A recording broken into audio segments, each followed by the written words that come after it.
Alright, Sentinels fans, today we're going to talk about Alpha, the brand new character that came out with Sentinels Definitive Edition Rook City Renegades. Alpha is a werewolf based character her persona is a reporter by day and werewolf crime fighter by night.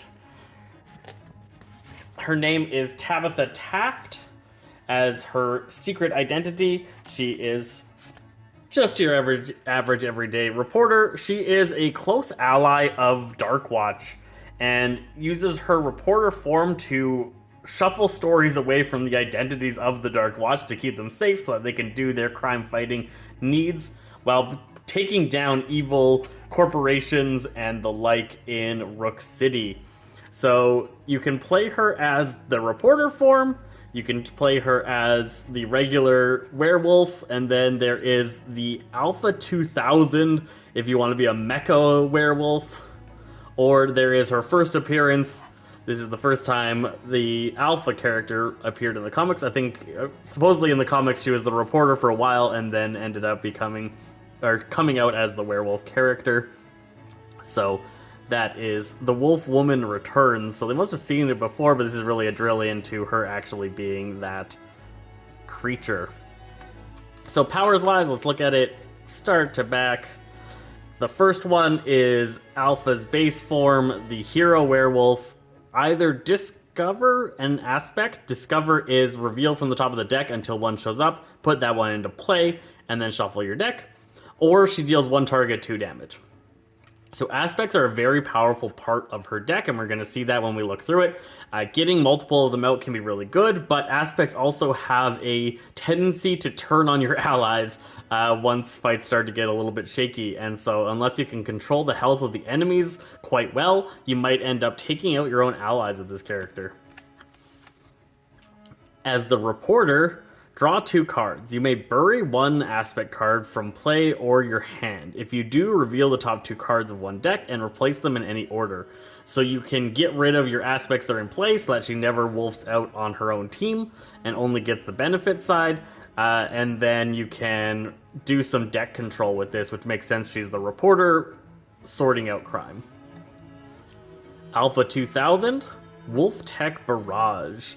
Alpha deals 1 target, 1 energy damage. Alpha deals up to X targets, 1 energy damage each, where X is the number of aspects in play. So playing off of those aspects, you start to do a little bit more cleaving damage, AoE style. A little bit less health in Alpha 2000 than the other two. And the least health here is the first edition character. So Hidden Nature. Alpha regains 2 HP, which is pretty good. She could be tanking a lot of damage. Reveal the top card of your deck. If it's an aspect card, play it, otherwise draw it. That's actually pretty good. It could make you play aspects you don't want to play to get that heal.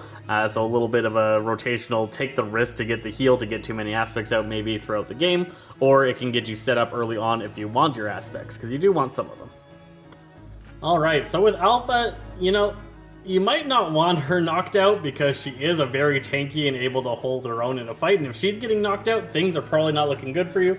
Let's see how she can help out her team if she does get knocked out. This is her submitting to Apex, Apex showing that he is the superior wolf.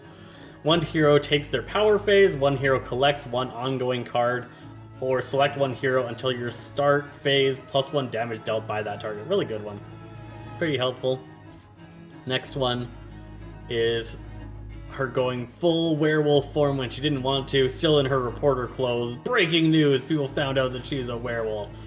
1 target takes their draw phase, 1 hero draws 3 cards and discards 2, or reveal the top card of each deck, discard 1 revealed card and replace the others. Okay.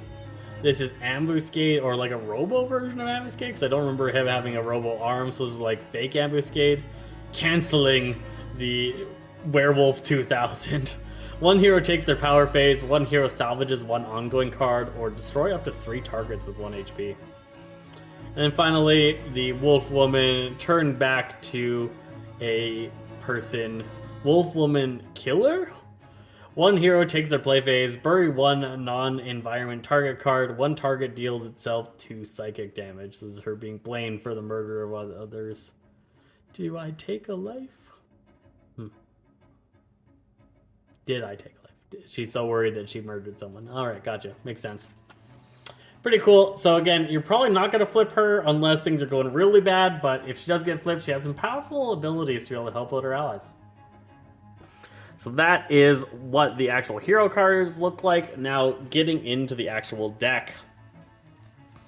So she's got the standard deck size for a hero-based character. She has an array of ongoings and one-shots with very few items. The only items, I believe, from what I've seen, is going to be these silver shackles, and it looks like there's a couple of them.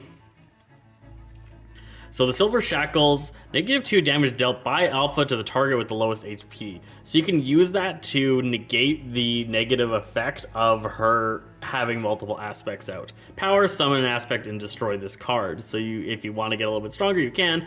End phase, alpha deals herself 2 fixed psychic damage and draw 2 cards. So this one has a little bit of a negative effect to keep it in play. The reason you need to keep that in play is going to be because of the effect on the aspects. So let's see if we can find one. There we go. So all aspects have this end of phase effect, which is if there are 3 or more aspects in play, alpha deals the target with the lowest HP 1 melee damage. So that silver bindings negates that damage, even if she has +1 damage dealt from this particular one. She's still not mauling her own low health allies, and you can use those silver shackles to keep your team safe if the enemy is currently stronger than you guys are. If there are weaker enemies, you can get rid of the shackles and use the benefit of this to tear into low health enemies. So there is some play around that. She gets quite a few of these, and they do some pretty cool effects. So like -1 damage to her, +1 damage dealt. There are several of them. Either deals 1 target 2 melee damage or deals 2 targets 1 melee damage. So all of these aspects are really cool. This one's fangs and claws. Her kind of giving into her werewolf form. Deal 1 sonic damage with a blood-curdling howl. And destroy ongoing. She has quite a decent amount of ongoing control with that. So that's pretty cool. And then reaction is a nice little thing. Whenever she gets hit, she can slap somebody back for 2 with her Badger the Bloodied. As she's fighting a Badger? Rat? No, it must be Plague Rat. Anyways, looking pretty cool there. She does some interesting stuff. Lots of discovering aspect cards and getting them into play, and then doing things based off of them. So like get an aspect and then deal damage based off how many aspects you have. If there are 3 or more aspects, deals up to 4 targets, 2 melee damage each. Otherwise, discover an aspect. So there's lots of reacting to your aspects out there. Almost every card has something to do with reacting to that. There was something else interesting I saw in here, suddenly. So suddenly is a new keyword in this version. When you draw a card that says suddenly, you have to play it immediately unless you are unable to play cards. So unless something is stopping you from playing cards, you have to play it immediately. And once the thing stops you from not being able to play cards goes away, you then have to play the suddenly. So this one destroys your bindings if you have them out, shuffles your trash into your deck, and discovers an aspect, and you go full moon. So if you're using the bindings, you probably already have too many aspects that you don't want, and this forces you into having more. It could be good to get it early on and get a free aspect out when you're not worried about hurting your allies. You have a couple of that suddenly card, which can really come into some interesting effects and change up the game.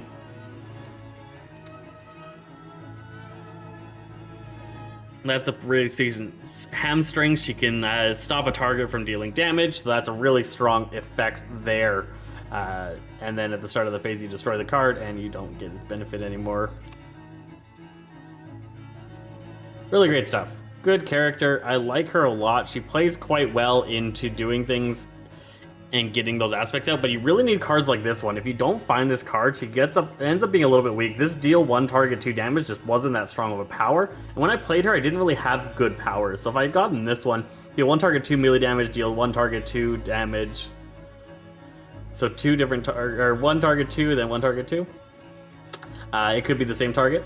If Alpha dealt damage twice to the same target, she then heals. So if you cleave, not heal. If you single targeted out, you do heal.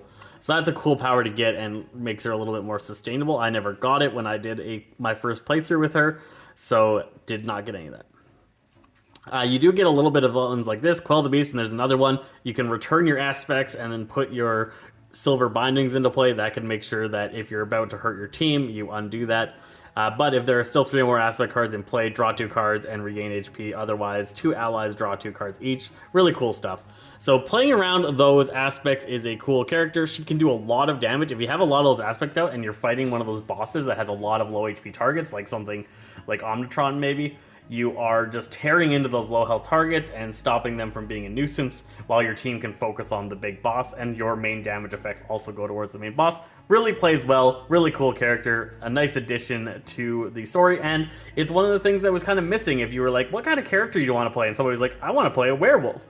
That wasn't something that was available in the old version of Sentinels and is something here, so this is one of the nice little additions there. I hope you guys enjoy and play Sentinels of the Multiverse Definitive Edition at one point, especially if this guide inspires you to do so. This character is super cool, and the game is just a lot of fun, and we'll catch you guys when we check out the next character.